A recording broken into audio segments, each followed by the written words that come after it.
Instructions for accessing subtitles in a language other than English are included on our board meetings webpage as well as in the description below. Instrucciones para acceder a los subtítulos en un idioma que no sea el inglés se incluyen en nuestra página web de reuniones de la Junta, así como en la descripción a continuación. Welcome, everyone. It is Wednesday, June 14th, and this is the Ross Valley School District Board of Trustees regular meeting. We are convened at 6:02 p.m. in the district office. Meeting is called to order at 6:02 p.m. We have two closed session items this evening. One is a conference with real property negotiators for 199 Porteous Avenue. The second one is conference with legal counsel on anticipated litigation for significant exposure to litigation pursuant to Government Code 54956.9, subdivision D 2 or 3. These are special education program disputes. There are two cases. One is for student ID number 658306530, and the other one is for student ID number 77564300602. There is no one in the audience to make a public comment regarding either of these closed session agenda items, and therefore I will go ahead and recess us into closed session at 6:03 p.m. All right, welcome back. It's still Wednesday, June 14th, and this is still the Ross Valley School District Board of Trustees regular meeting. We are reconvening into open session at 7:22 p.m. We have one item to report out on from closed session, and that item is a unanimous approval on closed session item B5, unanimous board approval to adopt the staff recommended program dispute resolutions for student ID number 658306530 and 77564300602. All right, on to communication item number 2, public comment regarding items not on the open session agenda. Does not look like we have any public comment on non-agenda items. We have our correspondence. We have 0 correspondence on this in our board docs, so we can now move on to procedural items, which is the Pledge of Allegiance and the adoption of the agenda. Pledge Allegiance, mission moment. The only thing I really have to say tonight, we've got celebrations going on. We've got Pride Month and Juneteenth, which was yesterday. 19th coming up. Okay, the 19th. And the two things that I had been thinking about with respect to those two things were, I was just thinking about when we say the Pledge of Allegiance and talking as a pledge to each other and our shared civic duty, a lot of that is around common universal values that we all hold, whether that's Pride Month, whether it's Juneteenth, and lots of times we talk about that we have these moments or months where we celebrate things, but what are the common threads through all of them that weave them together? And so thinking about common values of justice and courage and compassion, unity and community, and acceptance and inclusion, and all those universal values that I know we hold dear and that bring us to do what we do when we come up here to fulfill our civic role. So I was just going to invite us all to take a minute and think about maybe one or two kind of common values, shared values that bring you here in this service, and reflect on those as we say our Pledge of Allegiance.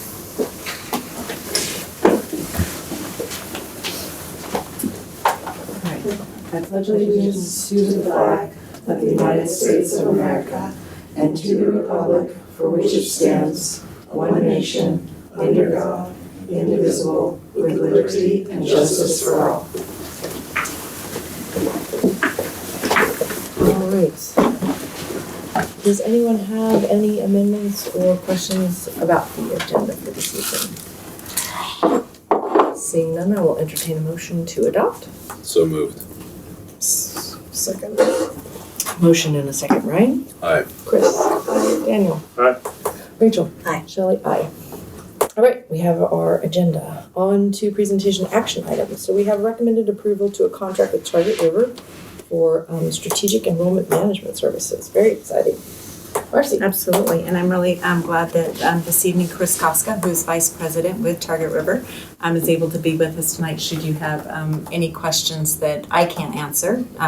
Chris is the expert, of course, because he works for Target River, and he also previously worked in a school district here in Marin that has utilized Target River services.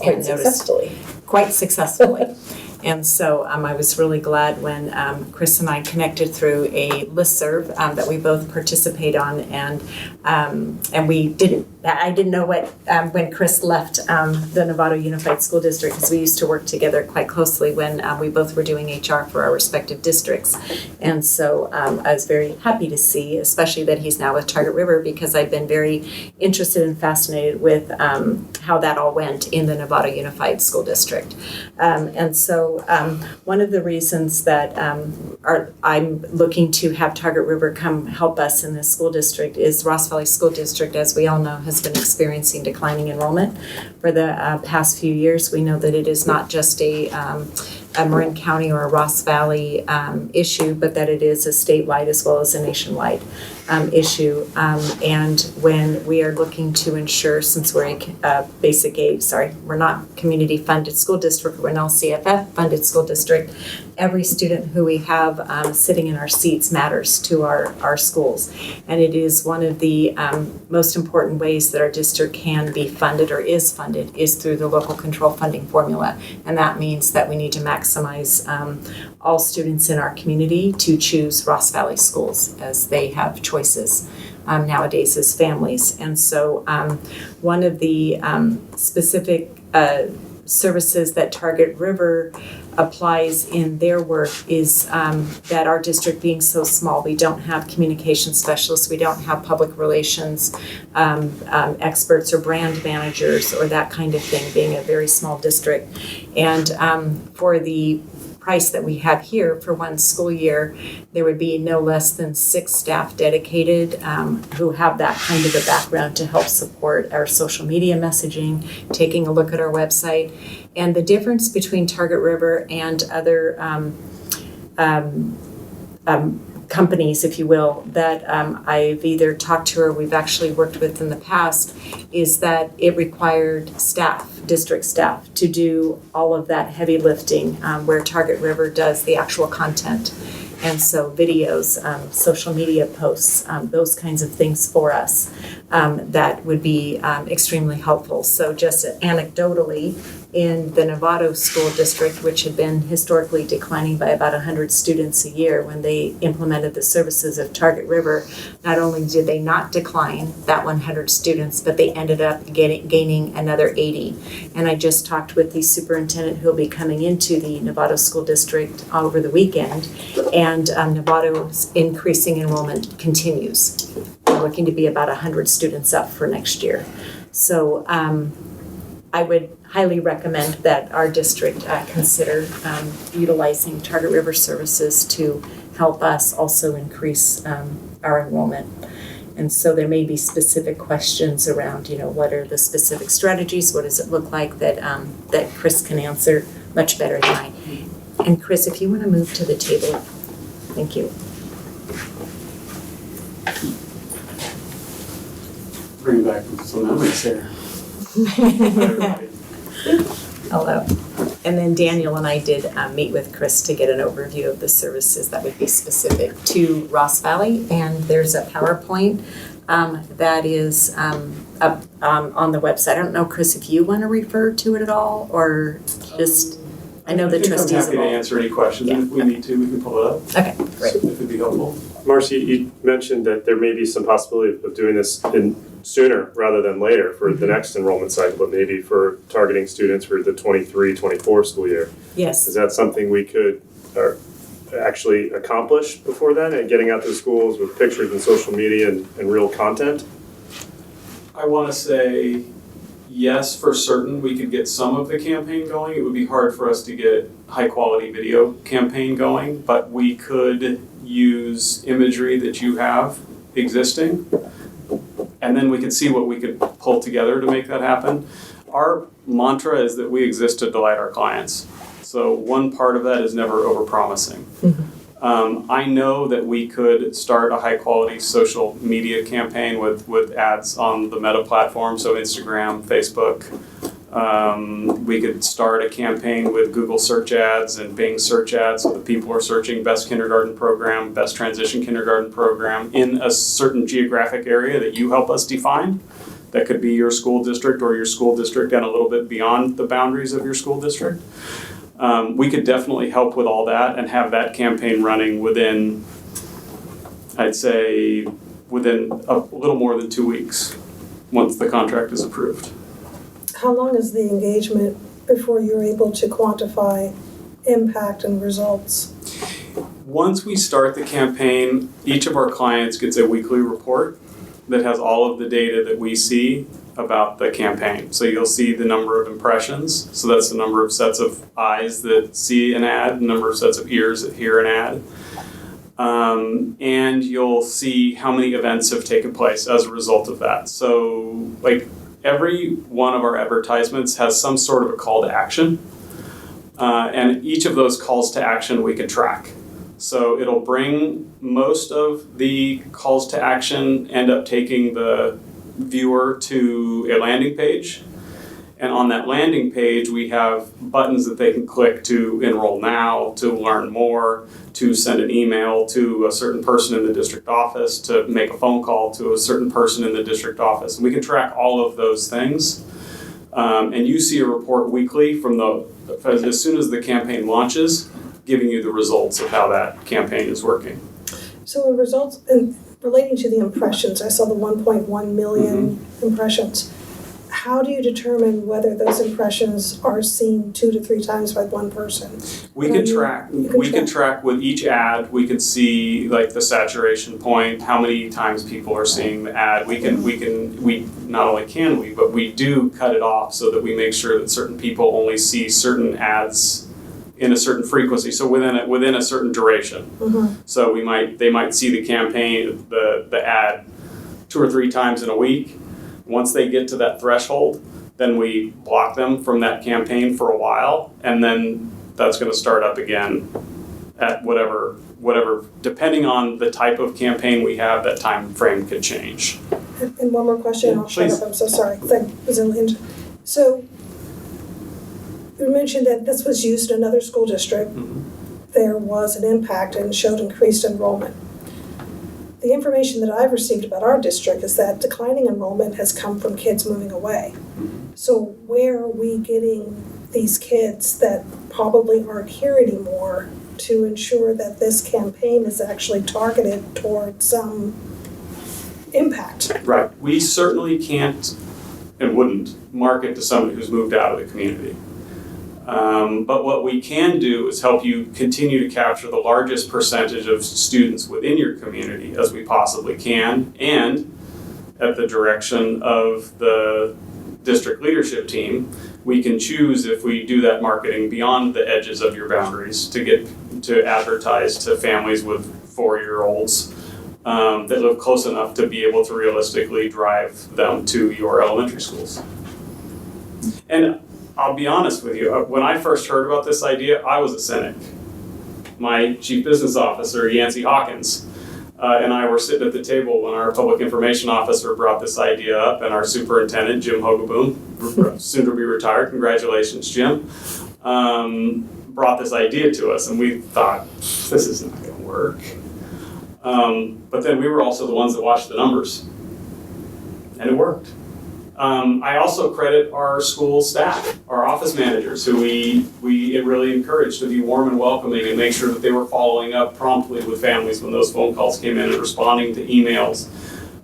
We worked to improve our enrollment process to make sure that it was as smooth and seamless as it could be. So Target River doesn't get credit for 230. It was 230 kids over our projection. We're projected to be down 150. We were up 80 the first year.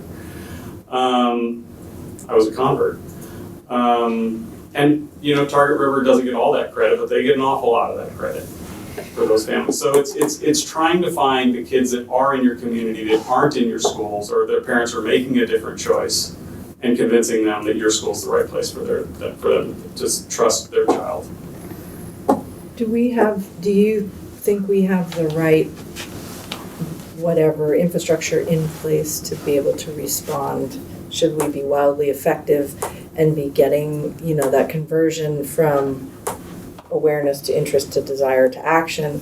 And when they take action and make the phone call or click through to our website or whatever, that our enrollment process is smooth enough that they're not going to go like, this is great, but I don't have the time, or not. What's the interplay with what you do and the other side of that? Yeah, so we're going to have to work with Marcy and the team to make sure that that's the case. There's going to be a phone number. We need to make sure that when that phone number rings during work hours, there's somebody warm and welcoming that answers it.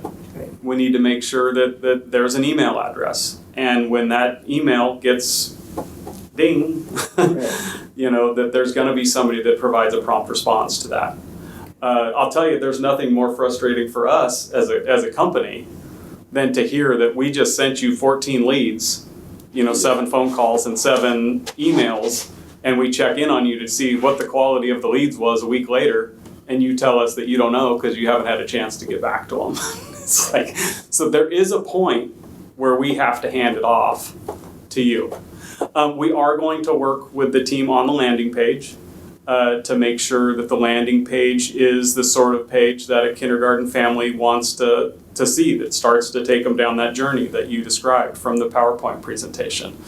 Right now it has all of the right content. It just doesn't necessarily tell the right story. Mm-hmm.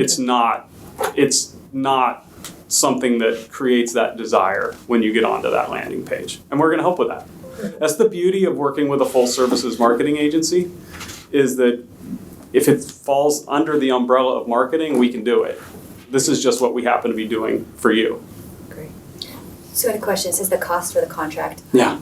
It's like $40,000 roughly, $41,000. It's for 23 to 24. So you'd be working with us starting in August through the end of the school year, or what's that term look like? From whenever we choose in partnership to start it, until the end of the year, or if you say we want to use these impressions to do other things, then we use those impressions to do other things. It's really going to be a bit of a choose your own adventure. One of the other things that we do as a company, particularly in the education space, is help districts find staff. Maybe you guys, it's getting into August and you're really struggling to find paraeducators, for example. Well, you could say, we want to use some of these impressions to do a quick recruitment campaign to recruit to potential paraeducators in this area. We need to make sure that we hold enough impressions in reserve to make that 24-25 enrollment campaign be successful.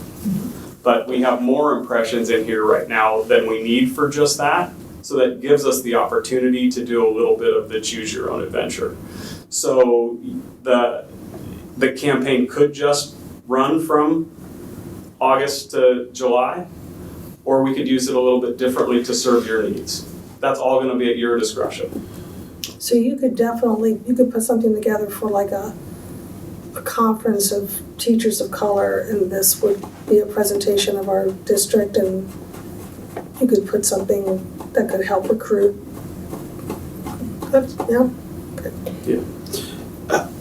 How much roughly does it translate per kid? 8,000, 10,000? For the cost, you would need roughly 4 children. 4 children. Okay. So if this nets us If for this- 4 days, it's good for it. Everything is a bonus minus. If you got 20 children, you'd have to get a teacher And to that's just support one that. year school. 20 children, but And that's just one. okay. So at That's the end just of the one day, year, yeah. I have been screaming and pleading for marketing. Yep. And we are in a competition for children and butts in seats. And I really like our school district, but I think we are definitely behind on this exact thing. I couldn't think of anything more important to spend valuable dollars on to bring more valuable dollars back in and increase the stability and the health of our district. So I'm really excited. I'm really excited to see this because I think we'll have great results here. If I could just add one thing, just kind of putting on the retired or separated educator hat. First of all, I think you're going to get more than 4 students, significantly more than 4 students. So just know that we're not aiming for 4 students. We're aiming for way more than 4 students. But the goodwill of telling your district story, having high quality videos about the great things that are going on in each of your schools and in your school district, in a time where all of our school districts are under attack in the state of California and across the nation. I mean, you don't put a dollar amount on that, but you know, that we need goodwill in our schools. And you know, this is why I'm willing to do this work for Target River, is because I believe in our public education system and I want to support you. I want to help you do the work that you're never going to be able to do on your own. So we got a team of 50 people that can come in and help you do this important work in a way that especially a district of this size is never going to do. But you know, I was just with school districts, Phoenix Unified, yesterday. You know, there are like 90,000 students or 65,000 students. I don't remember exactly what, but it's a massive district. They have 3 people in their comms department. You know, so even those big districts aren't going to be able to do this work. You need partners to help you do this work and do it well. And we'd be honored to be able to do that work for you.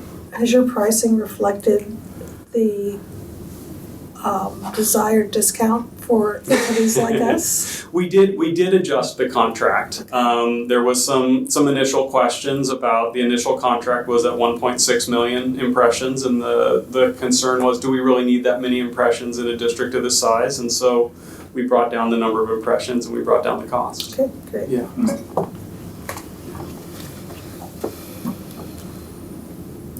I mean, I agree. I mean, we've been talking communications since I was Manor PTA president 20 years ago.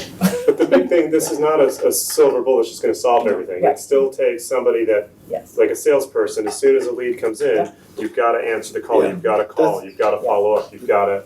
And so, do we have that Infrastructure. at this level? Because we can change the landing page. Right. Cool, we don't have to put them directly to our website. That's a little. The summer will be tough because the school sites are closed. And then we know that Teresa and Meredith, as examples, are 10-month employees. So they don't work during the summer month.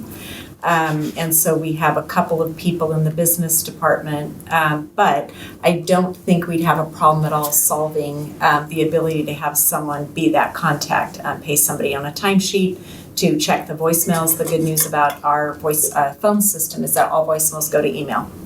And so anybody who we put as having access to that phone number will get a voicemail on it. So I'm not concerned about it during this, since we also know from our outreach and understanding of our parent community is folks tend to identify with their school sites, not with the district.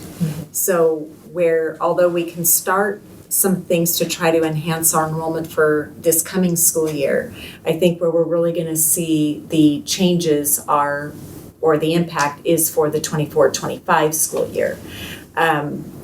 We do want to be somewhat careful for thinking of what we can do in 23-24 because we're at the point of we would need to hire additional teachers if we get too many more kids, and going in late in the season or too close to school can mean that we aren't able to recruit and hire. But that I think would be a problem we would work to solve if that occurs for now. But at least for 24-25, we would have plenty of time to work. And I love too what Chris had to say, because where we have our most vacancies, we have 36 openings on the classified side of our employees. And with those 36 openings, we don't have paraprofessionals for our TK classrooms at 6 hours a day. We don't have instructional aides. We don't have one-to-one aides. We don't have some special education program aides, campus supervisors, and the list goes on. So with that ability to help to do some outreach there might help us to fill some of the positions as well. And that might be more of the immediate response or support that we can get. So you've kind of alluded to this, but there's a chance that we might have to face increasing class size before we can accommodate. Our class size is already at the state maximum. So our class size is what the state funds in TK through 3 is 24-1. And we already are staffing our classes at 24-1. And so where we are at TK is the great news about this expanding of the birth months to be eligible for TK is our TK classrooms are almost full. We have approximately, I want to say maybe 14 spaces district-wide for TK, roughly speaking. And in kindergarten, as we are right now, we are at capacity in kindergarten.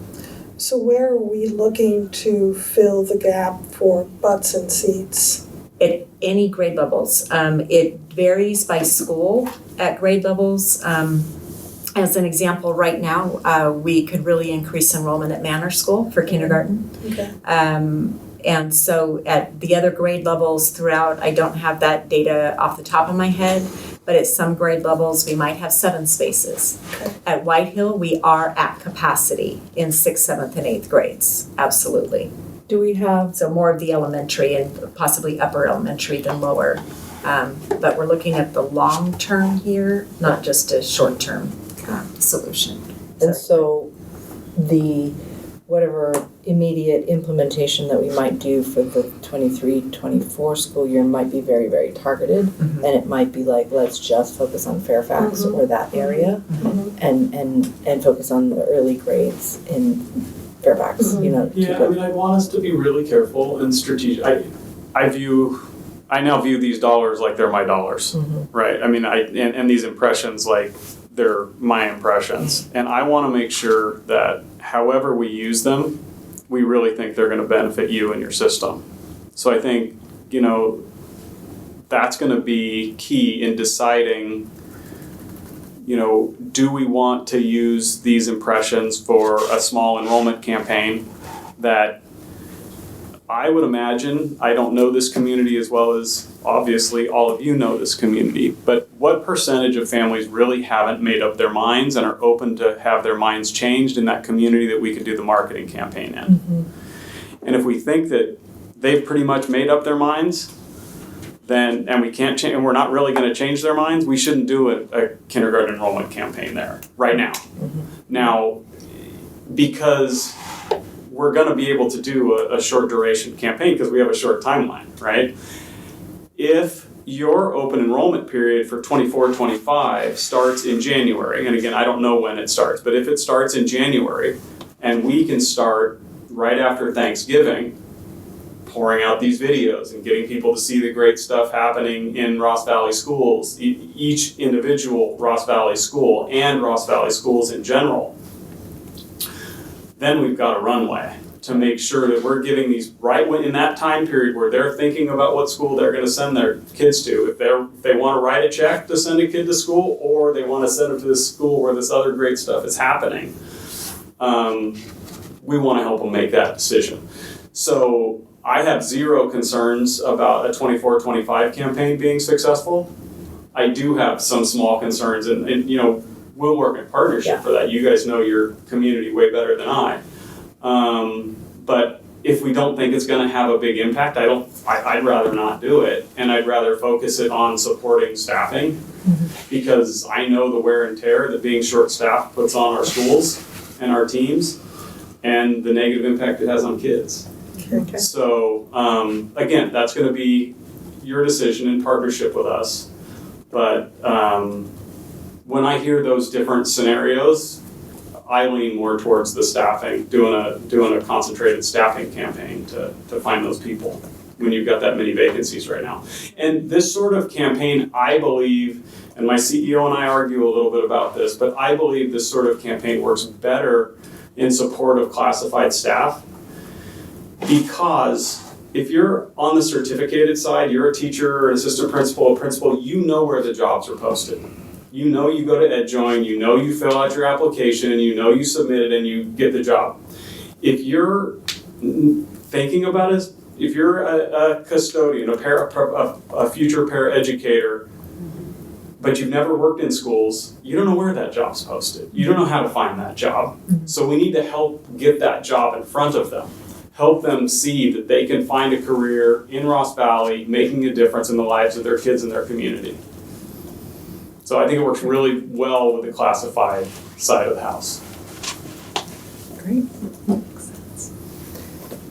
Are these those campaigns that are like, say, promoted at the bottom and we pay for every advertisement you do on like Facebook or Instagram?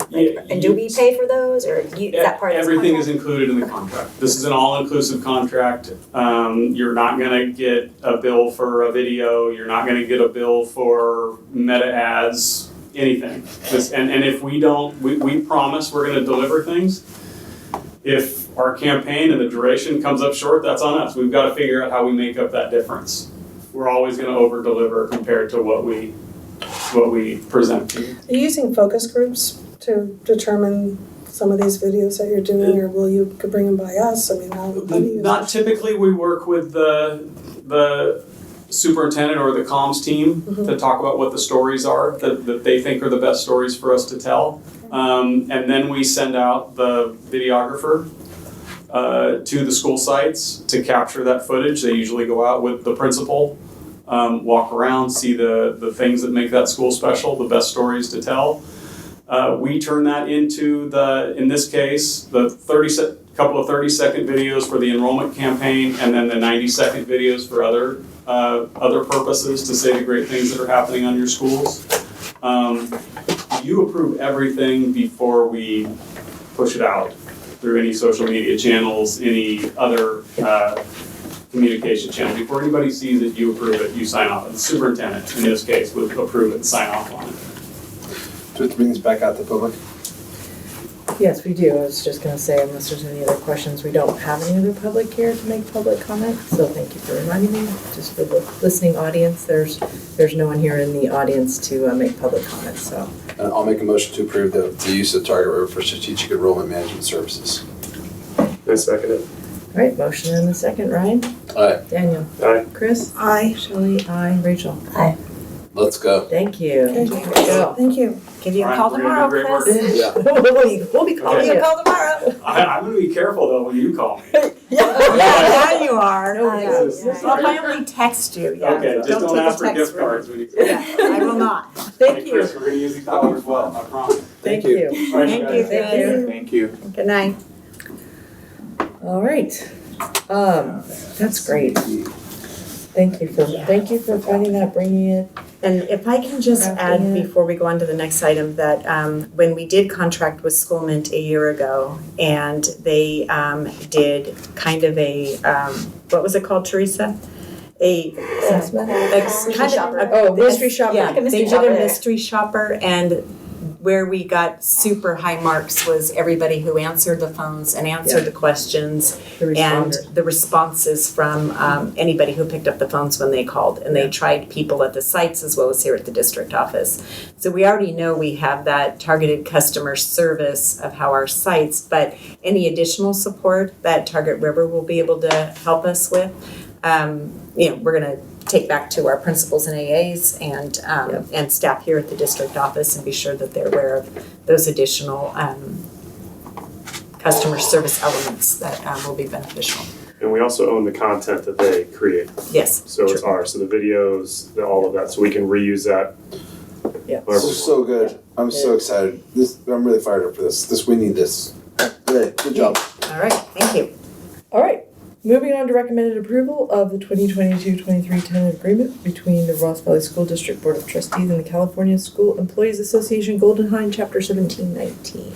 Awesome. We have reached tentative agreement with our classified employees. They're our last employee group. This is a represented group for resolving negotiations for the 22-23 school year, as well as a successor contract. So our contract is 3 years long. It was up for complete renegotiation, and we have a tentative agreement on all of it. So related here before you this evening is to approve the tentative agreement with CSEA. It's attached to the item. I know you've all read it. And then to talk specifically about the salary and other salary-related and/or health and welfare increases. So again, just like all of our other represented and unrepresented employees, a 10.44 total percent compensation package. And for CSEA unit members specifically, 9.07% on the salary schedule. There is a longevity increase, which totaled 0.49%. Maintenance and operations staff to have a shoe allowance for the type of work that they do, and that translated to a 0.1% of an increase, a retention bonus, so to help ensure that our employees remain with us, 0.24%, an increase to health and welfare cap, and like all employee groups, a 0.54%, and then that equals a total of a 10.44% total compensation package. So before you this evening is recommended approval of the 22-23 tentative agreement between CSEA and the Ross Valley School District. Is the retention bonus redacted from pay if they leave before a certain amount of time? No, and actually, Teresa, can you pull it up there? Chris, do you have it handy? Which one is it? The attachment of the tentative agreement. So it would be the first one. And so where we go,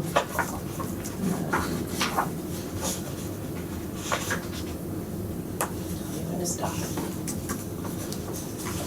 Stop 1 second. Okay, any new hire bargaining unit members employed less than 4 hours a day shall receive a $250 annual retention bonus. Mm-hmm. When you are an employee that is fewer than 4 hours, you don't have to participate in the CalPERS retirement system. Mm-hmm. And so one of the elements is a lot of our positions are fewer than 4 hours a day. Our campus supervision positions, as an example, are either 45 minutes or 1 hour a day, depending on the school. And sometimes there aren't other positions to back up to go with those. So to encourage folks who take those types of positions, in some cases it could be an instructional aid position, campus supervisor, office assistant, really the only positions, and then when you combine them, so if you become an instructional aid and a campus supervisor or a food service worker, and you take on the office assistant position, or you've taken a library specialist position, an example, and it's 12 hours a week, this helps to ensure that those folks will stay with us. So as long as they stay with us, they get an annual $250 bonus, if you will. Okay, so it's at the end. At the end of the year. Okay. The answer's Yeah, end of the school year. Any other clarification questions? Observing that there is no audience here to make public comment, bring it back to the board for any other further conversation. If not, we could entertain a motion. I will move that we approve the tentative agreement between the Ross Valley School District and the CSEA full-time chapters at 109. I will second. Motion and a second. Rachel. Aye. Chris. Aye. Daniel. Aye. Ryan. Aye. Shelley. Aye. So moved. So approved. Thank you so much. Thank you. Okay. Then we are on to the staff presentation on local indicators, which I believe is It's a little bit of a deja vu. yes. Yes.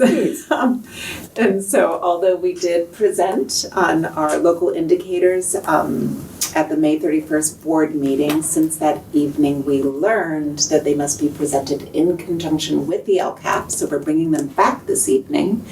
And we've included the presentation slide deck, but if there are no new questions, I think we perhaps don't need to go through those slides once again. And just as a reminder, the state indicators include data that is collected at the state level, while local indicators are used for the local control funding formula, or LCFF, priorities for which no state level data is collected.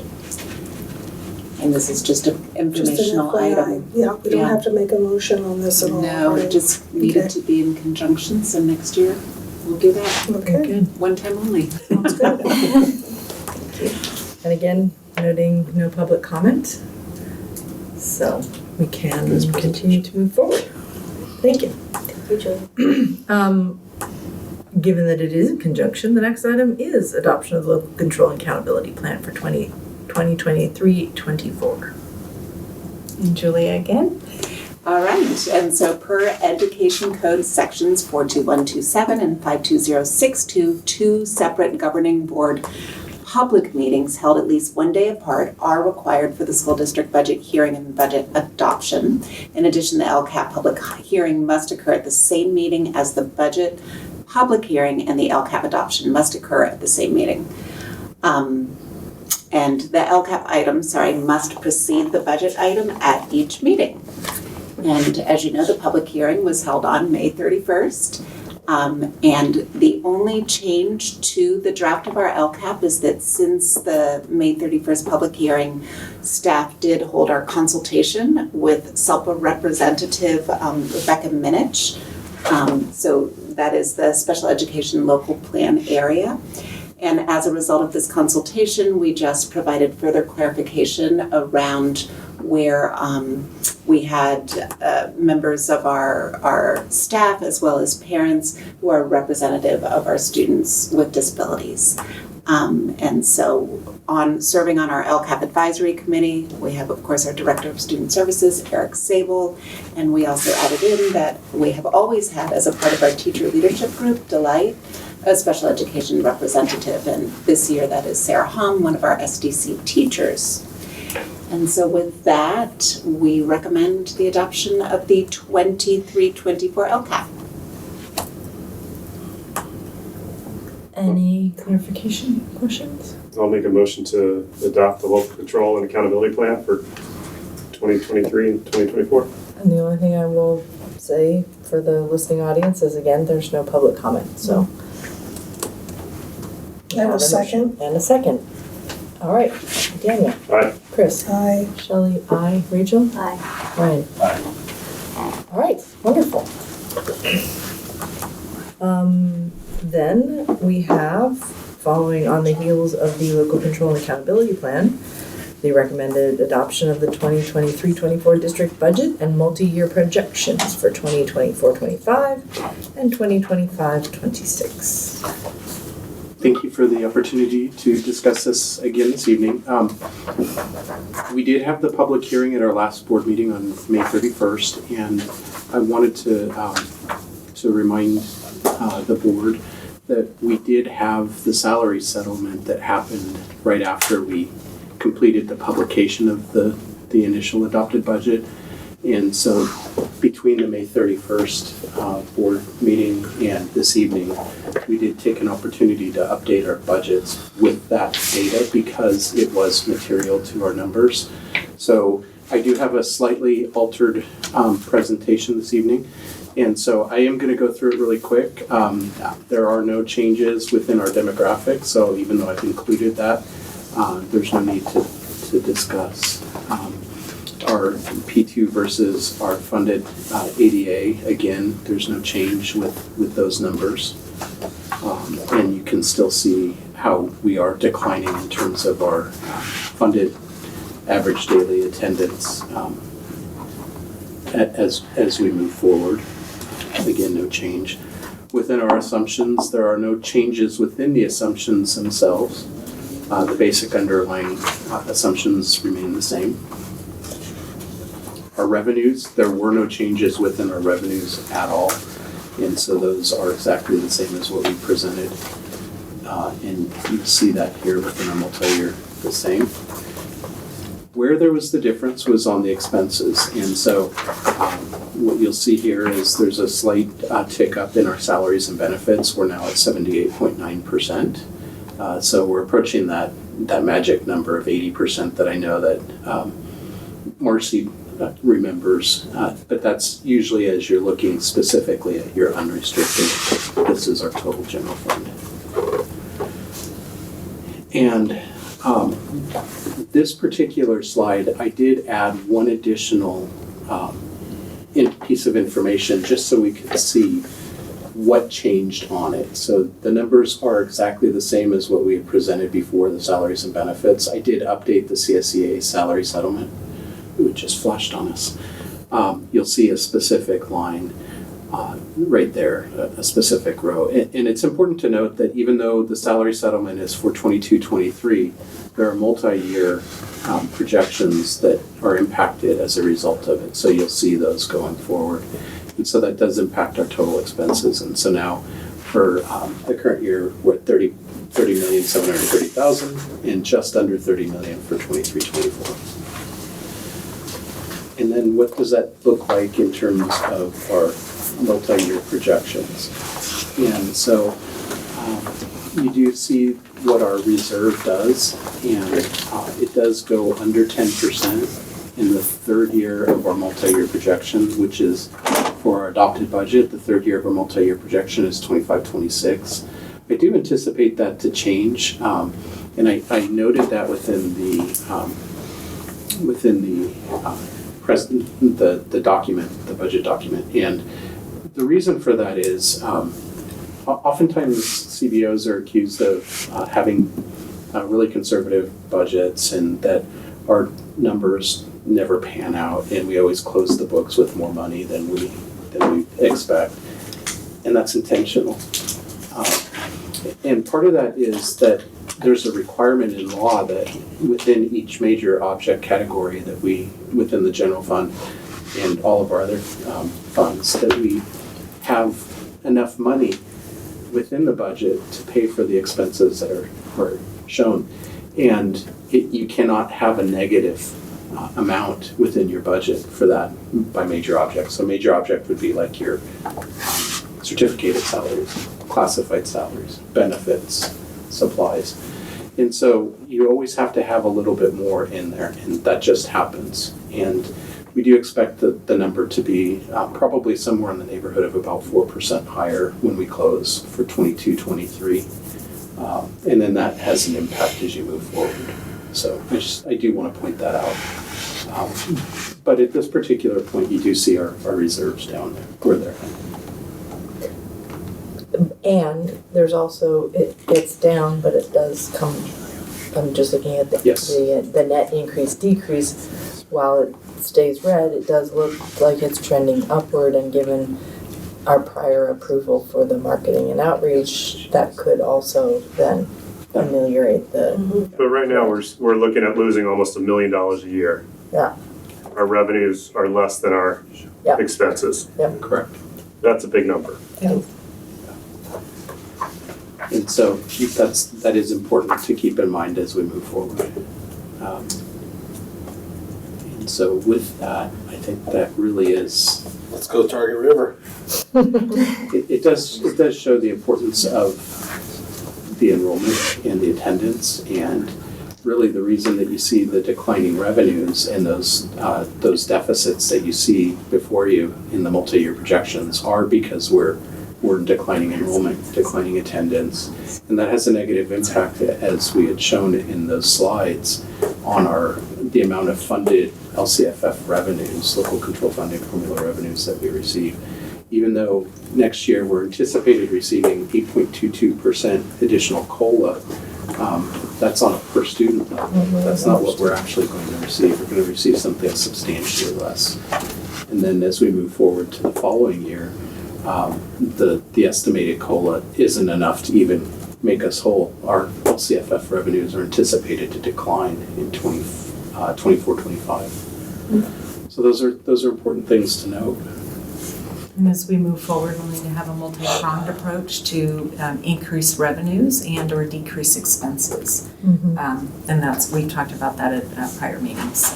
We'll be looking forward to implementing strategies beginning in 23-24, and one of those may very well be having a conversation about a parcel tax. Possibly there's an option to either You can extend the current one, you can roll a revised one into the current one with an increased amount, or you can have 2 parcel taxes as examples. So we'll be looking to learn more about that, and also then looking to increase our attendance rates, because as we know from previous conversations, we have historically been about a 96% attendance rate, and we're now hovering down to 93 or 92%. And that does very much matter, because we're not funded on our enrollment, we're funded on our average daily attendance. So it's really important that the kids who we do have do come to school.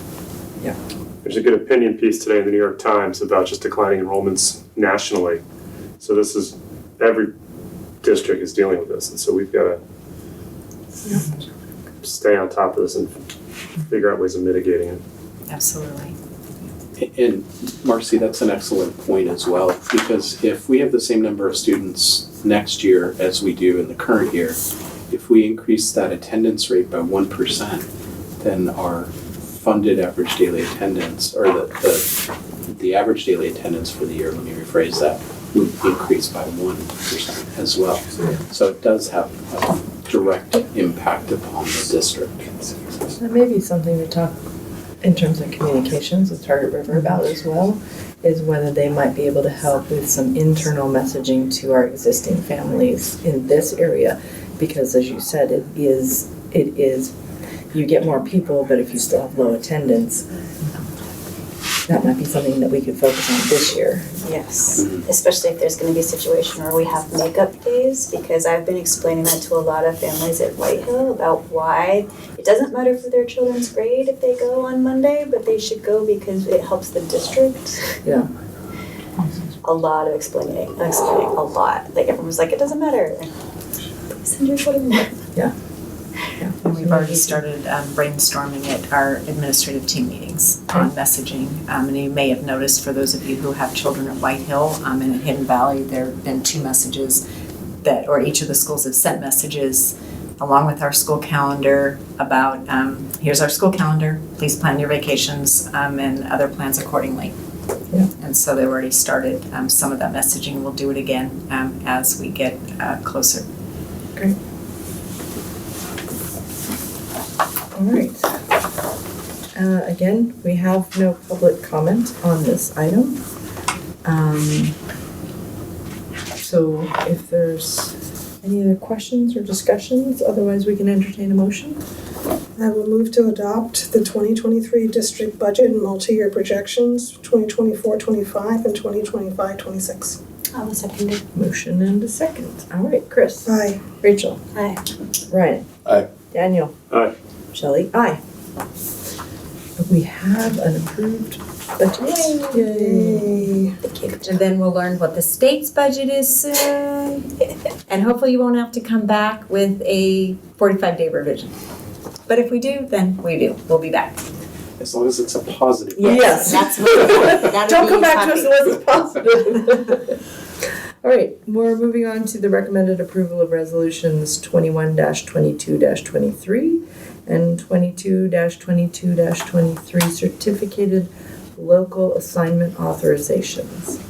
Thank you. And this is for 2 of our teachers at White Hill Middle School who took over for a math teacher who went out on leave partway through the year, and because they have multiple subject credentials, in order for them to be considered by the state as properly assigned based on their credentials, we applied the local assignment options. So Brianna Hatfield has the requisite number of units to be able to be considered not misassigned in mathematics. And then Ben Tenney, he went through a different education code section for local assignment option, in which an assignment review panel was established to be able to determine that he does have the requisite knowledge and experience to be able to teach 7th grade math.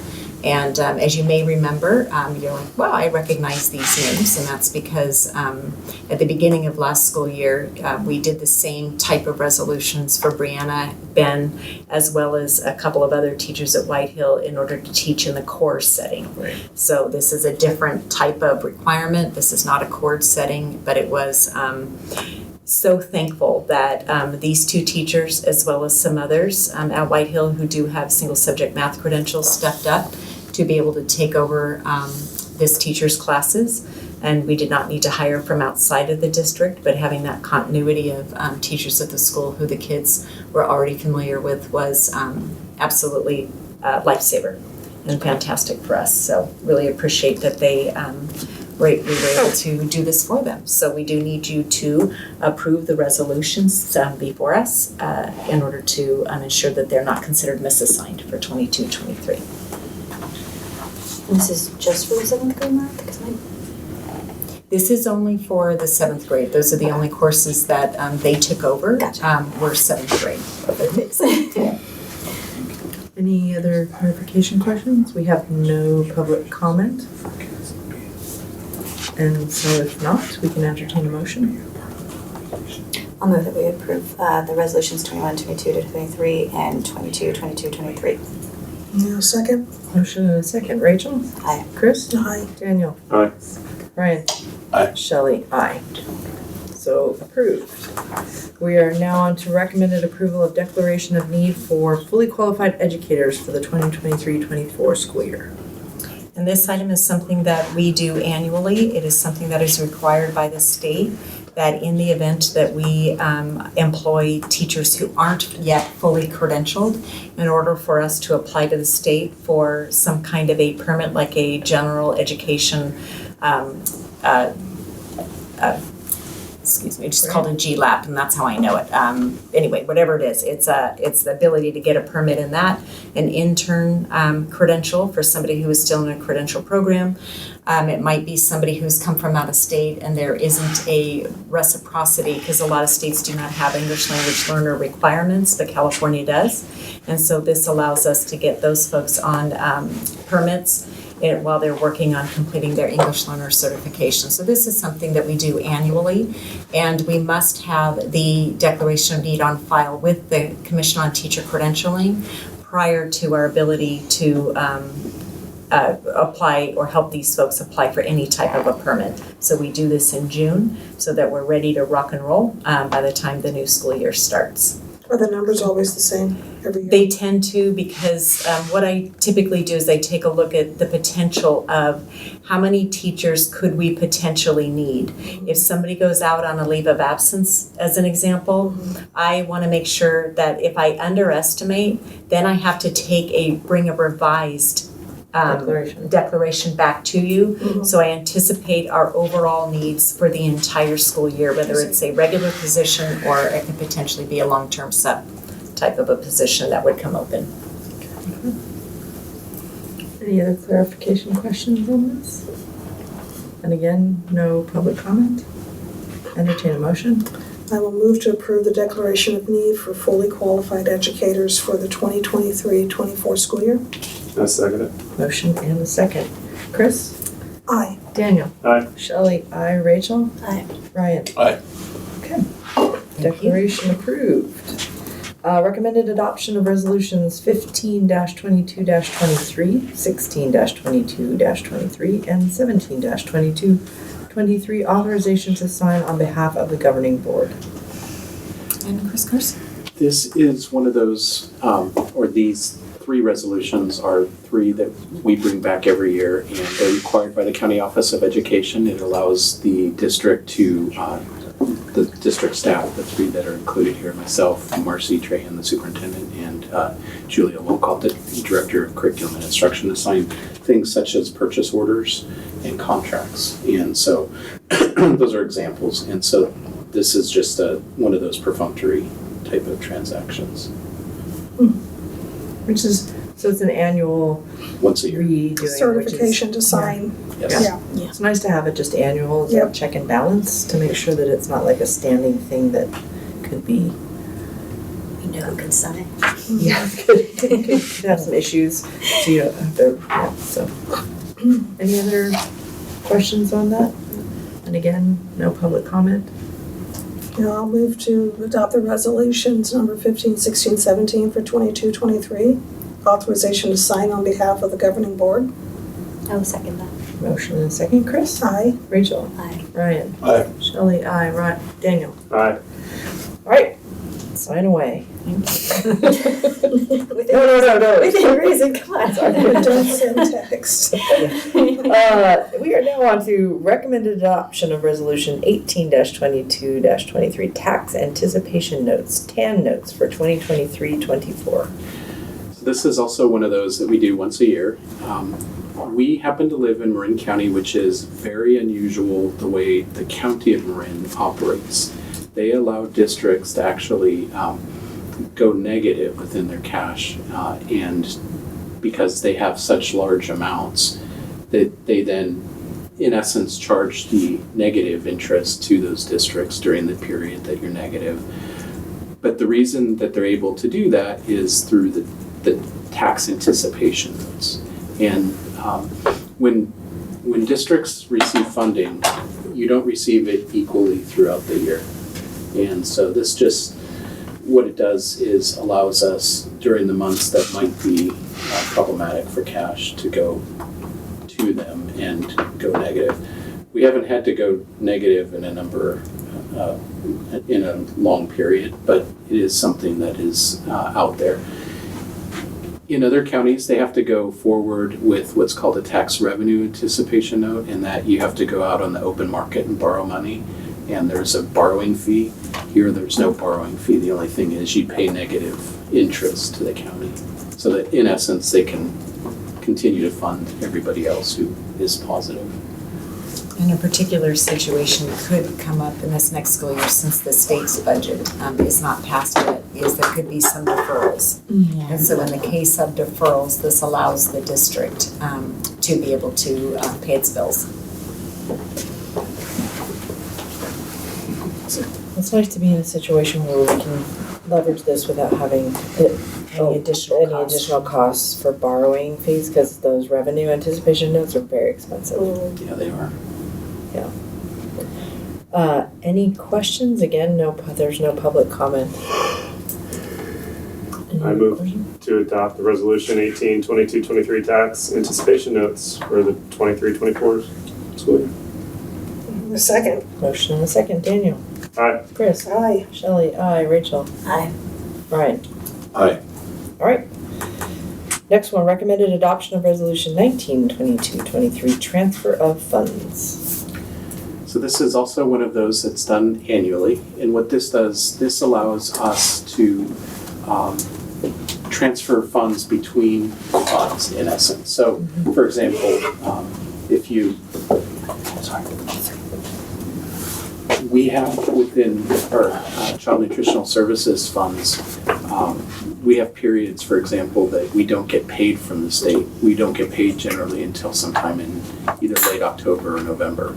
And so you've been paying throughout the early months, both for salaries and benefits for staff, as well as the food costs.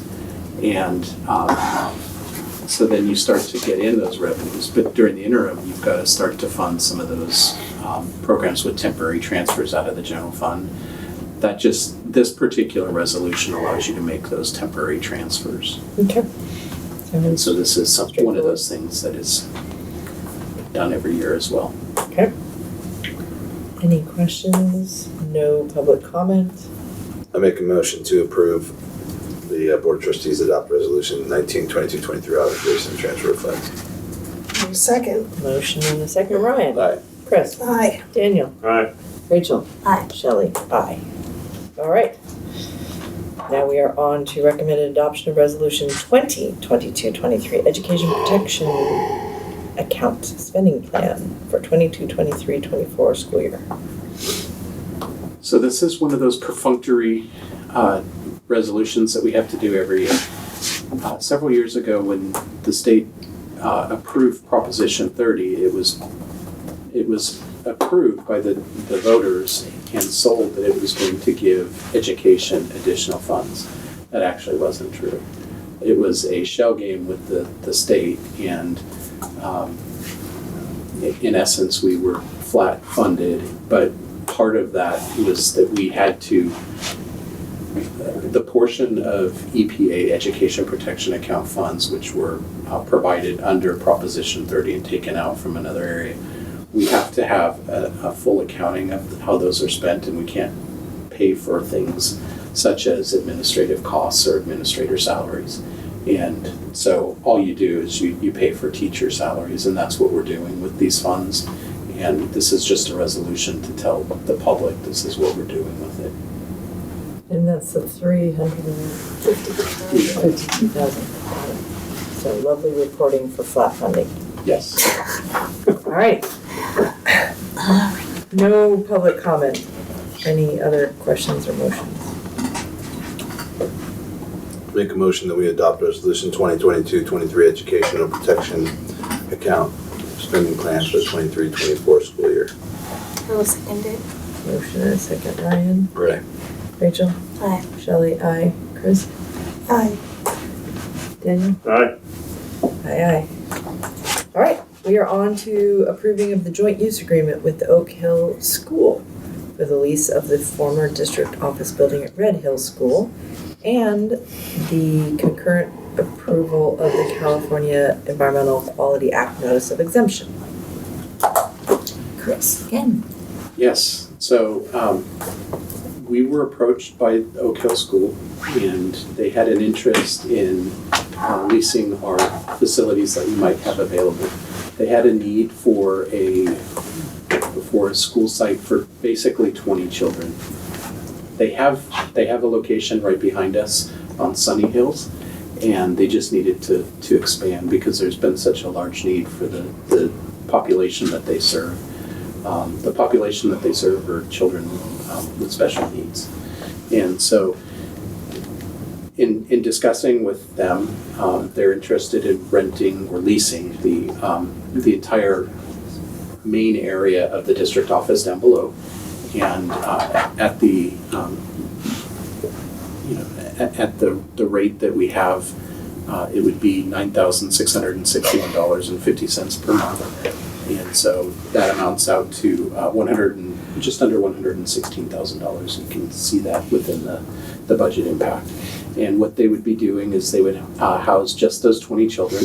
It would be a joint use agreement because they're also, it's a shared parking lot area, it's a shared space in essence, but they would have sole use of that main building. And they would, in essence, be using the entire space. And they do serve our children within the school, I'm sorry. So the total is $115,000 a year annually? Yes, right. And the contract is for 5 years? Yes. And they've seen this and They're all on board. They're really excited and they might even be listening. all right. So is the July 1st date when they start to do any type of improvements before they move in, or will they take residency on July 1st? That's when they would start to do their work on Okay. it. And really their work might be carpeting and Yeah, it's painting, yeah. minor things. They're going to leave the facility in the same structure it is, no moving of walls, etc. They want the boardroom, the old boardroom in essence for one class, and then they have other areas for small group instruction. So Great. It's a great thing. It's nice to have a neighbor who's gonna, who's just up the hill to kind of be beneficial to them to be able to expand when they need it right here, so that's. And to support children with special needs. Absolutely, especially in the age group. Yes. Yeah. Well, I will move, no public comment, No public comment. so I will move to approve the joint use of agreement with the Oak Hill School for the lease of the former district office building at Red Hill School and approve the California Environmental Quality Act Notice of Exemption. I will second that. All right, motion and second. Chris. Aye. Rachel. Aye. Ryan. Aye. Daniel. Aye. And Shelley. Aye. Yay, I'm so glad to have that space used for such a great use. Awesome. Thank you. all. Thank you. Thank you for working with them on that and bringing it to us. And I know that they are listening and they're going to be very excited. Awesome. That's great. All right. We now have recommended approval to contract with Share 911, which is an emergency communication platform starting next year in the 2023-24 school year. And as we know, the safety and well-being of all of our students and staff are of utmost importance to our school district. It is absolutely a priority. So as much as we take care and concern about our children's mental health and emotional well-being, also to take consideration of all of our staff and students' physical safety as well. I first heard about this app and partnership from the Tamalpais Union High School District, which started using them this school year and will be continuing with them next school year. And one of the elements that we would be doing with it is bringing it into our safety planning, so all of our drills. So it is an app. It can be on a computer, a tablet, and or an iPhone, as an example, in which it provides silent notifications. One of the benefits is that there wouldn't be necessarily a public alert system, so where you would be advertising for anybody on campus who may wish to do anybody any harm, as an example. Sometimes if you're out in PE, it's very difficult to hear the public address system to know what exactly is going on. There's also a way with this app to be able to account in real time for, let's say that we were on a shelter in place or in a lockdown and a student had gone to the bathroom when that occurred. The teacher would be able to notify who is absent from class at that time and then where they were headed. And then staff would be able to go look for that student. And this would all be in silent. It's all text type messaging. The Tamalpais Union High School District specifically used it for an evacuation that they needed to do at one of their schools earlier this school year. And they were able to, while they were off campus, because if you're off campus in an evacuation type of a situation, then your public address system isn't going to work at all. So this was a way to maintain notification and contact. One of the best uses and best ways to ensure that it's working is when we would be utilizing it during all of our drills. So our fire drills, our earthquake drills, shelter-in-place drills, all of the different kinds of drills that we do on campus to have that practice so that it becomes seamless. Another element of it is if a staff member is experiencing a medical emergency, they would just be able to put in what room they're in and that kind of a thing and be able to make that announcement, which helps to facilitate the search and rescue and or first responders to come locate them. In the event of, heaven forbid, an earthquake in which a building has collapsed, if the person has their phone on them, they may have enough space and ability to type in a text as to where they're located. It would really help our search and rescue teams to be able to locate and find. For this first school year of implementation, we do have some remaining COVID dollars, and I would recommend use of those dollars. And then if we find it that it is we like it and it's something we want to continue. It also has the ability at some future point, not in this first school year, we want to test it and really see how it works with staff only.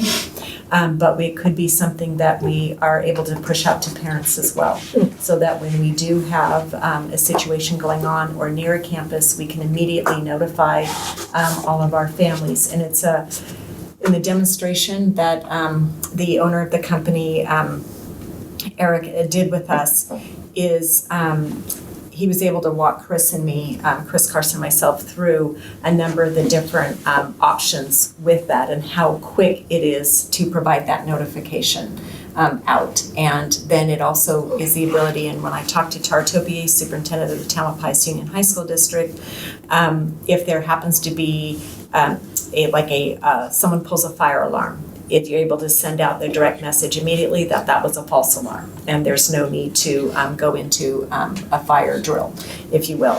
Also to be able to provide quick and easy updates. So through their situations that they've utilized it both, and I did ask specifically, did you need to utilize it at Archie Williams this school year? And she said yes. And that was for a pulled fire alarm. But the ability to provide updates every 10 minutes. It also has access to push out notifications to our fire, emergency services, as well as local law enforcement. Great. So that it would help us so that we're not having to spend time making a phone call and they get immediate notification. Plus it's covered with the COVID funds, right? Yeah. Is that what I heard? I mean, Great. what a great way. If there's a bear on campus, it's gonna solve that. Yep, Really just like fast. a Las Colinas. I like the quickness, I like the content control. I think that when there's a natural disaster like an earthquake, we'll see how effective it is, because, they shut down every form of communication. But that's a small percentage. I think that this would be very helpful in disseminating information without creating a rumor mill that can sometimes escalate. And thank you for saying that, because one of the best applications that Eric described to us, and sorry, I've just forgotten his last name. I've forgotten it. Anyway, is where in the aftermath of any kind of usage, it provides documentation and written reports so that there's not a speculation 5 years later as to who was called, who was notified, what was that exact message. It captures all of that. Great. And so that would be really helpful to also help us improve any of our emergency response. So this would help that incident we had a couple weeks ago Yeah. at the church. Yes. And then what about if there's ever like a brush fire at a promotion ceremony? Yes. You can Oh, like notify that. people. Yes. Okay. And so that would be, a situation where our employees would need to be sure they have their device with them, whether they're choosing to utilize their personal cell phone or their district issued tablet or computer. In emergencies, information and accurate information is critical. Yeah, absolutely. For thousands of reasons. Yeah. Great. Thank you for finding this and bringing it. I was really happy with it, so I'm that's so glad. And when we looked at this countywide, the countywide, our MCOE was looking at if districts were to want to create, say, a consortium around this, can Share 911 reduce the cost? There weren't enough districts in Marin, but Eric has agreed to honor the price that we were provided if we had been part of a consortium in Marin County. So how are we measuring success? How do we know that the $5,800 was well used? This is something that we would want to renew. In my mind, it would be getting feedback from our employees. Okay. And the public, making should sure. we need to use it? I mean, Well, the public won't have it in this first year. We will not have it. right, but the information as it disseminates will get to everyone accurately, right? No, only to employees. We're only going to use it internally with employees. We will still need to do any push notifications with through our parent square system to our parents For this first year. for this first year. And why can't we do it all at once? I don't feel comfortable with that. A brand new system like this and needing to really learn and understand it, I don't think I want to do it in the first year. So would that cost potentially double next year, It increasing? could increase, yeah, by more users. It is based on, at least in this school year, is based on the number of employees we have, full-time employees. So we have a lot more part-time employees. This is based on a full-time employee rate. So that would be the same, I'm assuming, in terms of the number of students that we would have. What I would if we were suggest to push up. doing this year to work out any potential bugs or kinks is to maybe do some extra drills or some extra case scenario, scenarios of various kinds, just to make sure before the year ends and the contract. Yes, ends. absolutely. One of the elements that all of our schools was able to get to this year was the kind of a drill that we haven't done in a very long time at any of our schools. And Bill Welch with North Bay Security helped us to set up, so they did, if they had to evacuate, if they had any type of a bigger emergency on the campus than just a fire drill. He was present for every type of drill we do and gave feedback to the principals. And then for the evacuation type of a drill that we did, we didn't leave campus by any stretch, but the other type, the bigger drill, he gave feedback to. And this, I've already talked with him as well in this to see, I would want his evaluation as part of it because he is a security expert. And so knowing that he's helping us with all of our safety and security planning in our schools is getting his feedback and input as well with this. Okay. And so I think working out, making sure we have it all worked out because they're different channels, if you will. They're called channels as to, you might have an internal channel and an external channel of who gets notified of what. But I think in this first year, for me, as I'm learning it and needing to know how it works, I would want to know that we really like it and see that it provides value to us before we did push it out, because we could have a situation in which we don't find it has value at all, but other people do, and it becomes cumbersome for us in an emergency. Right. Okay. Is it something where there might be a problem with connectivity if you're in a place like White Hill that has poor reception out there? If it's based on devices? Good Valley.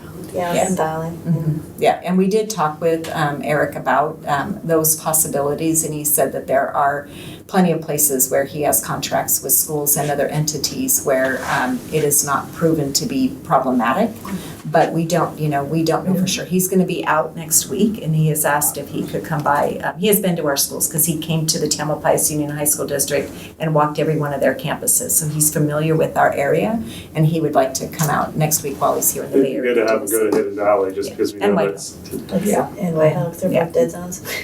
One of the things, though, that we talked about with our technology department was getting better yes, thank you. coverage for the wireless network. And so that's one of the things that we are working on right now as well. So we're hoping to alleviate some of that and making sure that we can get that service out on the field areas and different throughout the campus. Because as you're saying, there are dead spots on several of our campuses. I'm just thinking if we try and roll it out to the parents and we have those dead spots there still, like what's the point? Like you can't get the message. Or if you're trying to reunite with your kids who are on the field and there's no signal. So yeah, I think it'd probably be better not to roll it out to the families right away. So we don't have any public comment. Any other final before entertaining?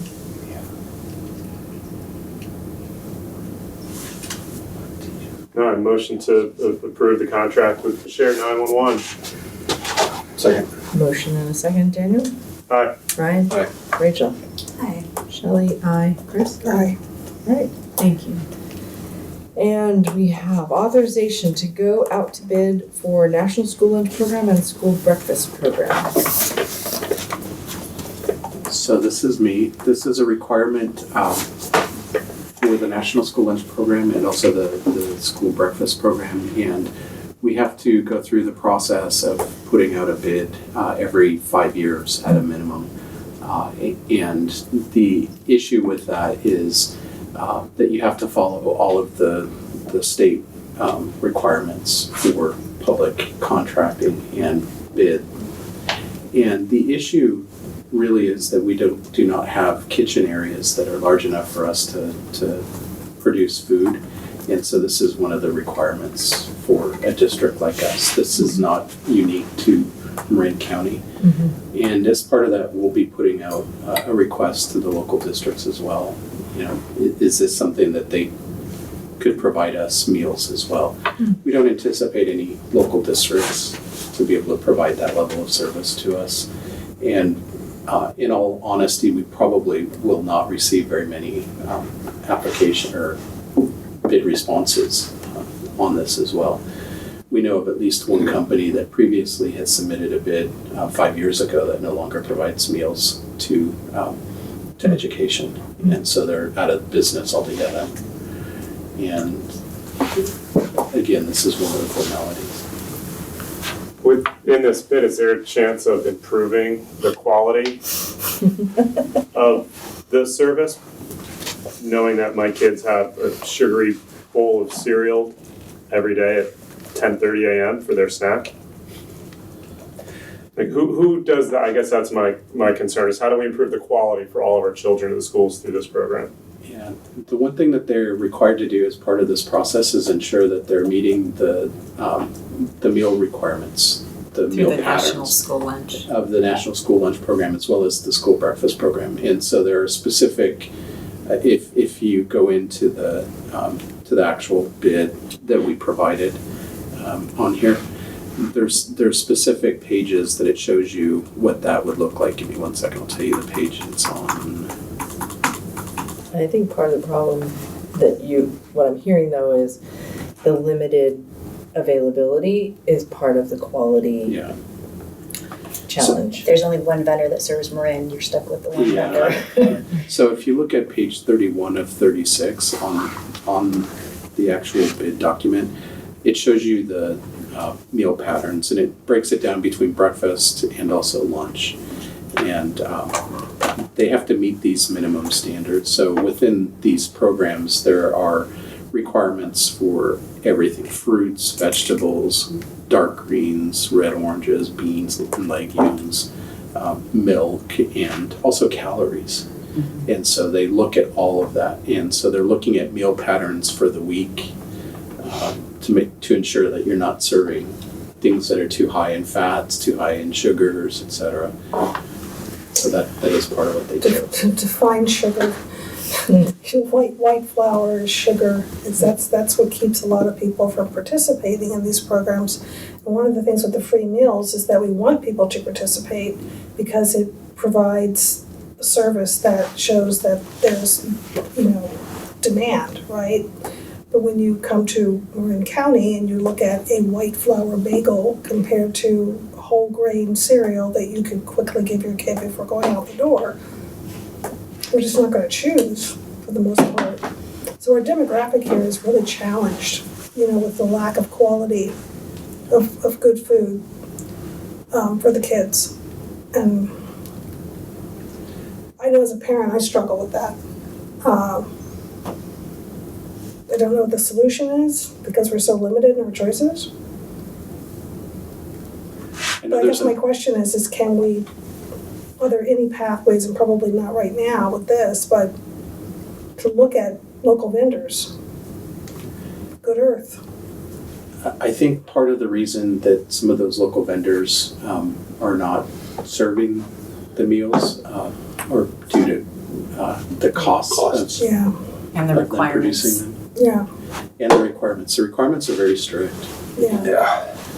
Which it seems like, how can they be if this is the type of product that's being served, right? Exactly. But it is very problematic. There, Good Earth, as an example, used to provide meals to schools, and they've gotten out of the business. And it is no longer an option for school districts to not participate in the National School Lunch Program. That came into play when Universal Meals came into play. The year that just And it is another important aspect of the meal programs is it's been very difficult because the way that districts are funded for the breakfast and lunch programs is based on the number of free and reduced applications. And it's been very difficult to have families understand why they would even apply for a free and reduced meal when it's free. So I'm hoping, for one, that the state changes what they title that application, and also because we try to push out information to families to help them understand it's not just for the district's funding for food, but there are also personal benefits. And some of those for families with access to technology, to connectivity, to the California, I don't know the exact name of it, but the scholarship program that the state of California has put into place. And so if a child doesn't have access some other way for the state to know that they are a free and reduced child, then the free and reduced school application or meal application is what's critical. Is a meal application used for like SNAP and the? Not this, no, that's a separate, but it does help the families also for transportations for any Hidden Valley or White Hill family for the Yellow Bus program is the way that Transportation Authority Marin knows that they qualify is through. So we did a big push when the bus pass sales were going on for Hidden Valley and White Hill to get additional communication out to our families. Is this also then how we qualify for unduplicated pupil counts for funding, right? Definitely. So that's another huge messaging opportunity in terms of just blanketing our community that says even if you don't think you want the white flour bagels, please fill out the application regardless, because if you qualify, that's qualification for money that comes into personal individual benefits as well as district-wide benefits. And we don't get that, we don't get the additional funding support on a general basis if we don't get the It is an annual application, and so Jenny Wright in our business office does an amazing job of calling every family who is previously qualified to do a reminder. And then amazing help, and so we know Jorge has helped families too with translation services, as well as Jenny and other staff to ensure they get the help they need to fill out the application. Sounds like a great marketing opportunity too. One other thing that's important to note is that the National School Lunch Program does not fully fund itself within our district because the costs of our program are higher. And so there's a transfer that's made at the end of the year of our revenues basically out of the general fund over to the Child Nutritional Services Fund. And so any additional costs would be borne by the general fund. Right, well, it sounds So let's hope there are some new programs out there that will reply to the RFP, because as of our last knowledge, there was only the one that we currently have in the Bay Area. in the entire Bay Area. We're not just talking Marin. Wow. We're talking Bay Area. They actually ship food from the South Bay up here every morning. Wow. Okey-doke. Okay, well. And on that positive note, We have no public comment, but we can entertain a motion to. I move that we authorize the district to send out an RFP for meal vendors for the district's food service program. I'll second it. Motion and a second. Rachel. Aye. Daniel. Aye. Chris. Aye. Shelley. Aye. Ryan. Aye. All right. Thank you all very much for that. It's one of those kind of, this is the time of year, right? It's the June time of year for our regular renewal of all of these annual things. So appreciate that. All right, now we only have 5 things on our consent agenda. Is there anyone here who has any questions or amendments or anything for reason to address any of those? If not, we will entertain a motion to approve them all. I'll move consent. I'll second. Oh, and we had no public comment, so. Motion and a second, Ryan? Aye. Daniel? Aye. Chris? Aye. Shelley? Aye. Rachel? Aye. Great. Board business, committee updates, reports from trustees, and announcements. I'll start. I went to 5 graduation ceremonies. And it was, for me, it was that one moment where kids are happy, teachers are happy, parents are happy, right? And it's just to see all 3 of those factors happening at all 5 locations. It's almost as good as the kids coming in to present in these meetings. I got so much personal joy, seeing so much joy. And even the 5th grade graduations, which aren't necessarily a huge milestone in the educational process, more than what I talked to a couple principals to recognize is that usually these kids have been at this location for 6 years. Mm-hmm. So it's a graduation from their only site that they've really ever known. And they're stepping into kind of the big unknown to that. And then my daughter participated in the graduation at White Hill, which it was also nice that was the last graduation that I attended, because it kind of just, for me as a parent, to have my last kid coming through the system in 8th grade, I got to see all the other parents that we've gone through all this together. It also was a nice reminder of why I choose to do this work. Very rewarding to see that. And also, a lot of work really goes into that. I'd like to make sure that we point out not only the planning from our staff level, but also like the musical talent that did Pete and Michael, I think his name is, and Nicole and Amanda. They performed at all 4 of those, elementary school sites, and it was just like, it just made it more unique and very. Everybody really steps up on those days, and it showed. It was a day kind of to show what we do, why we do, and it was really special for me. And I think it was really special for me because I think it was really special to everyone else that attended. And Malik. So Pete, Malik, and Amanda. And Nicole. And Nicole. Right. For them. Well, I went to 3 out of the 5 promotions. I had a work conflict for 2 of them, but I went to Brookside Manor and White Hill. It's wonderful to see what we're all there for, and it's wonderful just to see how each school does such a unique celebration of their students and teachers. I did want to say thank you to the facilities and maintenance folks, because man, they're setting up a lot of chairs and stands and all sorts of things. So that, and the music teachers for performing, I appreciated seeing them there.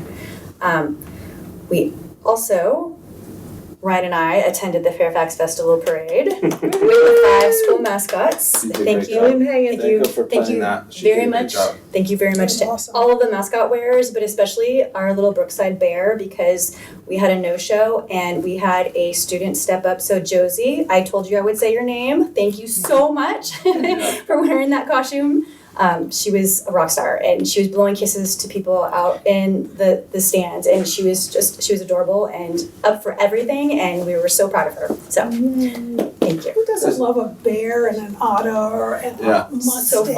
They were working the crowd. They were handing pencils out and stickers, and it was really great. Special nod to Rachel for pushing that through and getting that organized. Yes. I mean, thank you.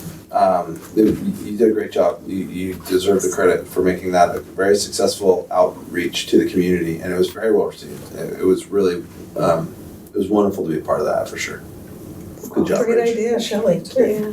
Well, wouldn't have worked without people who were willing to wear the mascot costumes, and I'm not going to embarrass the rest of them by saying their names, but I really appreciated them stepping up. And I actually had 3 who said they would do it again. So. Oh, yay. Thank you. Awesome. Hopefully it will become an annual thing. And then we'd have the San Anselmo Country Fair Day too. Oh, that yeah. comes back with What time of year? When is that? That's the fall. Isn't it? Yeah, In the September or October. I can't remember. Okay. Going on Ryan's comment about the promotion ceremonies and the graduation ceremonies, it's such a great coming together for the teachers, the parents, the kids. At the university, the orientation is that as well for new students. So is there something that can we build on the success of the promotion ceremonies and also have a welcoming of our new families or existing? And I know we do some of that, but just it made me think that was such a big moment for the 5th grade families.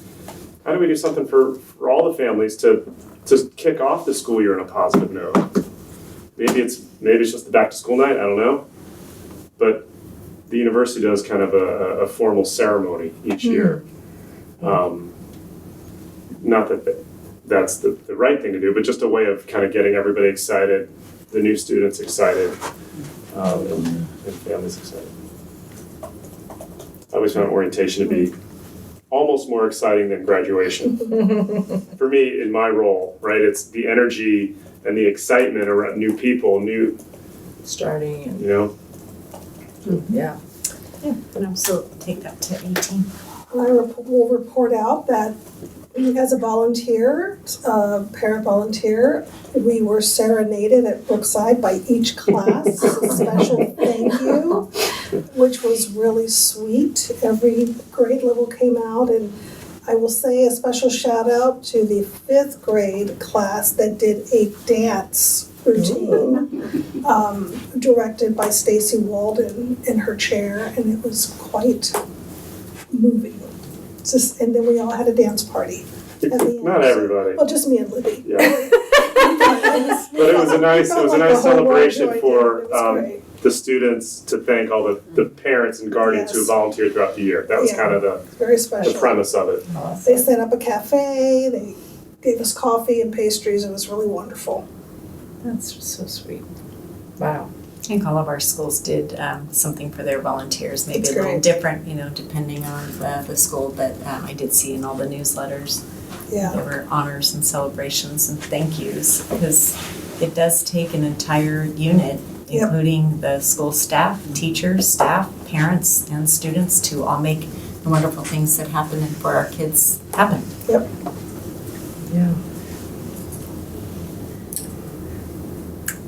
Anything, or should we move over on to, is that where we're, Yeah, superintendent and cabinet? No, we got approval of regular meeting minutes for May 31st. Any Hawkeyes on the minutes with edits? good. The Hawkeyes were Good hot job. and they worked well. All right, we can entertain a motion for that. I'll move we approve the regular meeting minutes for May 31st, 2023. Now, second, Motion and a second. Rachel. Aye. Chris. aye. Daniel. Aye. Shelley. Aye. Ryan. Aye. All right. All right, on to superintendent updates. And our last updates for the 22-23 school year. Chris Carson, do you have anything you would like to add? I did talk a lot tonight, but I do want to say thank you to the maintenance and operations staff. They really worked hard. The end of the year is kind of one of those stressful times, but you also get the reward of the promotion ceremonies, as everybody has shared this evening. And also just to let everybody know that this is also the busy time of the year for the business division, both the staff that work in the district office as well as the staff that are out at the school sites. And so we're getting the schools ready for the start of the new year. We're already thinking about next year, and that's just something that we work on every summer, and we're looking forward to a productive summer. You guys do a great job every year. I mean, the planning and the planning ahead and the utilizing of the summer and everything is so much appreciated. Those schools are wonderful to come into at the beginning of the year, so thank you. Great. Eric Sable, Director of Student Services. It's a special day in Ross High School District. It was the day one of extended school year, which is our summer program for to serve students in special education that require and benefit from those extra services over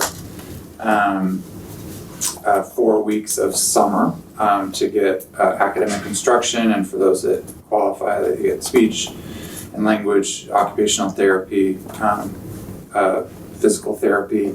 We're coordinating a lot of folks, and we continue to have some of our team members, namely Miss Sarah Hom, who's our K2 SDC teacher at Brookside, who's many years consecutive working ESY, which is obviously both a sacrifice of her well-deserved summer, but also an amazing benefit to her students, families, and colleagues. And we have a really cool mix of folks from in the district, and then also professionals that work outside of our district that come in and want to be a part of our team. So that's been really great. We have 3 classrooms, a K2, a 3-5, and then a 6-8. And that was really great to see that off and running, and always a big deal to get it launched.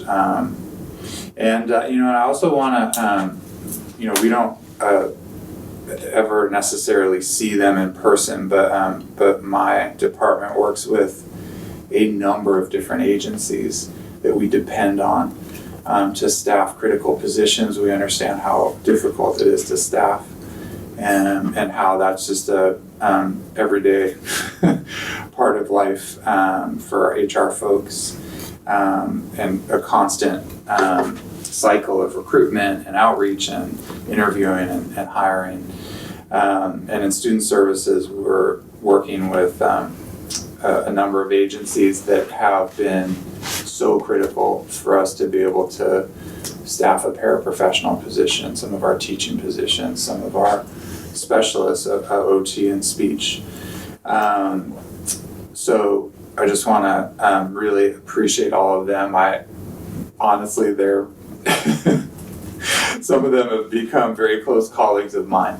And when I reach out and ask them, hey, we need to fill this spot, or we may not be able to provide this service, they really step up for Ross Valley schools, and obviously, and that means the most for the kids that they serve. And as always, it's we have a heavy heart with some of our colleagues departing for other professional horizons, and also welcoming new ones. So anyway, I look forward to the team coming back together in August and getting a new year started. But I do want to acknowledge just how incredibly hard all of our staff worked. And I know that, in special education in particular, there's a very distinct kind of pressure that our staff feels in serving the needs of their students, meeting just an untold number of compliance requirements to make sure that, that our program is successful for all kids. So huge thanks, and a happy summer to all our wonderful staff. Julie Wolcott, Curriculum Instruction, HR. I had a really terrific day today. Today was day one of the Summer Reading Institute, which the Marin County Office of Education is putting on this year. They're doing 2 days in June and then repeating the Institute in August. And there were about 100 teachers, 100 educators in the room, and for many this was the kind of practically their first day of vacation. And they chose instead to go and learn about how to teach reading. And super proud that Ross Valley had the very strongest showing of any school district. Every school district was represented. I mean, it really was a beautiful moment. But we had, I want to say, about 20 teachers, all of our principals, Marcy and myself, in attendance. And John Carroll, county superintendent, opened it up and really did a nice job of grounding the work in equity and remembering and recognizing and affirming that literacy is absolutely an equity issue, and that one of the things that we've been learning as a nation are the ways in which those disparities have played out in terms of who gets to really learn to be a proficient reader. And then the keynote, which was an hour-and-a-half keynote by a Stanford professor, Rebecca Silverman, was also just really fantastic. She did a beautiful job of talking about science reading and the science of reading and structured literacy. And then there were breakout sessions, which were more sort of practitioner-oriented, and those were done by grade level strands. So a TK through first grade, and then middle grades, and then and we had White Hill teachers, 8th grade teachers there, English teachers, to learn about how kids read and what it means, what the research is and tells us, and what that means for everybody from TK all the way up through 8th grade in their classroom. So I kind of can't wait to go back tomorrow, and it's a really nice culmination to the conversations that we've been having this year, and it also gave me the opportunity to talk with a whole bunch of our teachers during the lunch break and kind of test the waters on some of the work that we're thinking about rolling out next year, also around literacy in Ross Valley. So that was just a terrific day. And then, since we're doing thank yous, I want to thank publicly Lynn Marion, who works with me on, she's a district office assistant, but she handles all the curriculum ordering for the district, along with Jenny Wright in the business office. And they work really hard to make sure that all of our teachers have what they need. And it's really difficult, actually, to get all that information pulled together. So also a thank you to our coaches, Julie McGuire and Melina Hollenberger, who have helped with that. And I think, other than hiring, we've got another round of interviews on Friday. We still have positions to fill. Marcy talked already about classified, but we do also have certificated openings that we have not yet filled. So just working really, really hard to make that happen. And onwards. Thank you. And just want to also just echo the promotion, graduation ceremonies were wonderful to attend and to see like some of the kids who I personally have known either their entire lives or since they entered our school district in 3rd grade, and to be able to see them off at their end of their 8th grade year was just a great accomplishment and culmination of a well-deserved celebration of a school year. And I do want to thank and appreciate all of our employees. As I've said, any chance and any time I get, none of us would be here if it weren't for 4 to 14-year-olds. And in some cases we have 3-year-olds in our early intervention program. So the every employee we have in this school district is absolutely critical and important to ensuring that all of our students get not only a fabulous education, but educational opportunities as well. So really thankful to everyone. And we did end up with one retirement at the end of the school year. Her letter of retirement didn't come in time to have the celebration or recognition at tonight's meeting. But that's Tyler Ott, who is retiring from Manor School. And so I wanted to just make that announcement because we didn't have the opportunity to be able to recognize her publicly. She was very stating that, I don't ever want the spotlight on me, and being the only retiree, I wouldn't have wanted that anyway, to be recognized here, but to thank her for all of her years of service to all of our students and being a part of the Manor community. And she now gets to go off and enjoy that next chapter in her life. So I want to wish Tyler well. We do have other employees who have resigned from the school district to move on to other positions as they are continuing on in their career, and we thank them for all of their service to our school district. And then looking forward to all of our employees who are remaining to come back to us next year and to continue to provide the amazing services, whether they're at a school site or here in the district office, and welcome all of our new employees who will be joining us. And then last but not least, I want to thank you, Board of Trustees, for this amazing work that you all do. You don't draw a paycheck. You don't get anything other than the benefit of knowing you do amazing work on behalf of all of our students in this school district, and the countless hours and the thought and input and everything that you do to help prepare to make the best decisions on behalf of all of our students and staff and community. And I also, of course, want to thank and acknowledge all of our parents and guardians in our community for sending their kids to our schools and for doing everything that they do. If they're able to volunteer, that's just icing on the cake, but a lot of our families are unable to do so. But they are still as critically valued and important to the success of all of our children going through our schools. So it does take the entirety of our Ross Valley School District, paid and unpaid. And of course, thank the children, because they are amazing, and to watch their faces and to think back at the promotions and whether they were the individual speeches that students gave and or the statements that they may have made, their quotes that they chose to represent. It was just amazing to hear and to see that all of our kids with their ability to speak. And because being able to publicly speak is a talent and it's a skill that every person needs to have as well. So to just say, wrapping up an amazing 22-23 school year, and here we are looking forward to an amazing, wonderful, restful break, and then to come back and do this all again and better in the 23-24 school year. Very nice. So thank you. Thank you.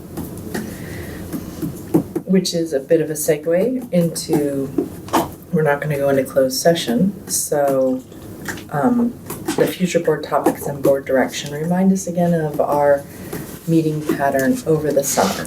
So we don't have any regularly scheduled meetings over the summer. Our next regular meeting is August 9th. However, you have all provided me information as to your availability should we need to have a special meeting in the month of July. And so if we need to have one of those, we'll be sure to let you all know, and we will get that scheduled. Sounds great. On the meeting review, future board topics, anything else before we wrap up that any of the other trustees wanted to add on to that? Besides the August 9th meeting and getting back with us if we need language for that. I'm looking around, I'm seeing none. Alrighty then. We are going to be adjourned then at 9:14.